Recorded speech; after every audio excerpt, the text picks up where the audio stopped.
आज की इस क्लास में हम नई कविता की जो विशेषता है उनको अच्छे से जानेंगे, बारीकी से जानेंगे, ठीक है, ताकि आपका एक भी नंबर एग्जाम में ना कटे। जो नई कविता की जो समय अवधि पूछ लेता है तो 1950 से आज तक, कहाँ से स्टार्टिंग हुई इसकी? 1950 से। इससे पहले जो था वो था प्रयोगवादी, ठीक है, उसकी थी 1943 से 50 तक, ठीक है। तो चलिए अब इसकी विशेषताएं देखते हैं। लघु मानववाद का महत्व। पहली विशेषता यह है कि लघु मानववाद। अच्छा, इसका मतलब क्या है कि नई कविता में मानव जीवन को क्या माना है? महत्वपूर्ण माना है। नई कविता में मानव जीवन को महत्वपूर्ण माना है और उसे अर्थपूर्ण दृष्टि प्रदान की गई है। पहला हो गया। प्रयोगों में की नवीनता, ये जिसकी दूसरी विशेषता है कि इसमें नए नए भावों को प्रस्तुत किया गया है।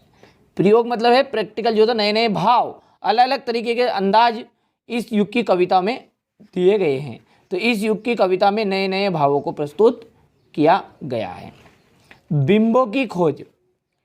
इस युग के कवियों ने नए नए बिंबों की खोज की है, ठीक है। बिंबों की खोज मतलब क्या हुआ कि नई कविता जो है इसके कवियों ने नए नए बिंबों की खोज की। क्षणवाद का महत्व है। नई कविता में क्षणवाद को एक विशेष महत्व दिया गया है, ठीक है। सिंपल से बता रहा हूं, कम से कम समय में बताऊंगा, ठीक है। और अंतिम जो विशेषता है वो है अनुभूतियों का वास्तविक चित्रण। अनुभूति क्या?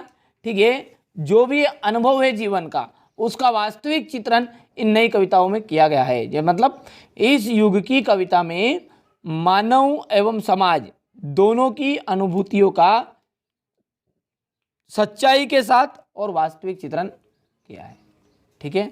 तो ये नई कविता की विशेषताएं हैं। यहाँ से देख सकते हैं आप कि लघु मानववाद का महत्व, प्रयोगों की नवीनता, स्क्रीनशॉट लेते चलना है, ठीक है। यहाँ से देख लीजिए। तीसरा है बिंबों की खोज, ले लिया स्क्रीनशॉट।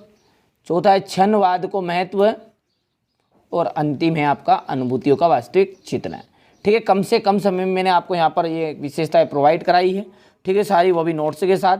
अगले वीडियो में हम इसके कवि देखेंगे, फिर छायावाद प्रगतिवाद में अंतर देखेंगे, प्रयोगवाद प्रगतिवाद में, ठीक है। इस तरह यानी कि पूरी जो मैं आपकी व्याकरण है उन व्याकरणों को मैंने पिछले से अब तक कंप्लीट करा दिया। नई कविता तक हम आ चुके हैं। पिछले वीडियो नहीं देखे तो प्ले लिस्ट को फॉलो कर लीजिएगा और वहाँ से देख लीजिएगा। डिस्क्रिप्शन में लिंक भी दे दूंगा या कमेंट में पिन कर दूंगा, ठीक है। जैसे क्लिक करोगे डायरेक्टली इसकी प्ले लिस्ट पर आप पहुँच जाओगे। चलिए, तो देर किस बात की है, मिलते हैं अगले वीडियो में। चैनल पर पहली बार हो तो सब्सक्राइब करके जरूर रख लीजिएगा।